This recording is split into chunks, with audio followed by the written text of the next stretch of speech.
Dan militer itu butuh negara. Sementara pada saat yang sama negara-negara yang sekarang ada di negeri-negeri muslimin tak peduli. Mereka bukan hanya tidak menolong, tetapi mereka justru bersekutu dengan musuh-musuh Islam. Bayangkan misalnya Yordan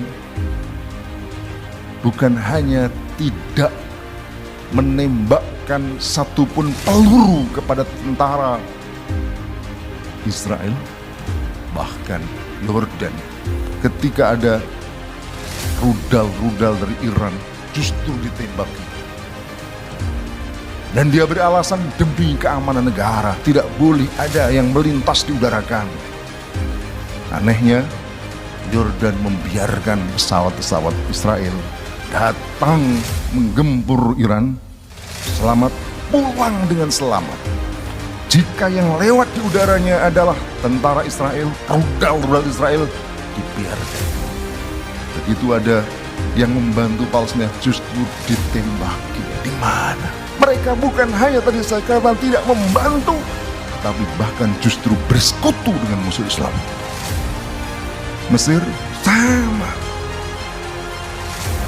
Bantuan-bantuan tidak bisa, bukan hanya tidak membantu, bahkan bantuan itu menumpuk di pintu Rafah. Kita lihat kemarin tayangan berita-berita, ada aktivis berbagai negara berkumpul di Mesir. Bahkan mereka bukan hanya yang muslim, mereka datang untuk memberikan pertolongan kepada orang-orang Gaza. Apa yang dilakukan oleh pemerintah Mesir? Bukan mengantarkan, bukan membuka pintu untuk memberikan pertolongan kepada Gaza. Yang terjadi mereka justru tangkap, deportasi ke negara mereka. Ini yang mereka lakukan. Dan ini tentu bukan keinginan rakyat Mesir.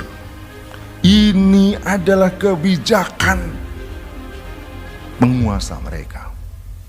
Dan ini jelas penguasa-penguasa yang bukan menerapkan Islam. Oleh karena itu tadi saya katakan, ukhuwah ini seperti yang digariskan dalam Islam tidak akan bisa mewujud dengan nyata kecuali Islam punya negara. Dan itulah sebenarnya yang digariskan dalam Islam. Negara dalam Islam itu yang digariskan tak boleh lebih dari satu negara. Rasulullah SAW dengan sangat tegas melarang umat Islam punya lebih dari satu negara.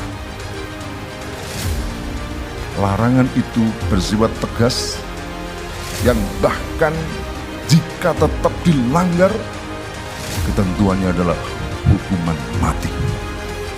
Hadis sahih yang diriwayatkan oleh Muslim, Rasulullah SAW bersabda, "Idza buyi'a li khalifataini faqtul akhara minhuma." Kata Rasulullah SAW, "Idza buyi'a," jika dibaiat, li khalifataini, dua orang khalifah, faqtul akhara minhuma, bunuh yang terakhir. Khalifah adalah pemimpin dalam negara Islam yang diterapkan Islam. Bahkan yang diterapkan Islam, negara sama-sama khalifah pun tidak boleh ada dua negara. Apalagi seperti yang terjadi sekarang, bukan khalifah, yang diterapkan bukan Islam, bukan hanya dua negara,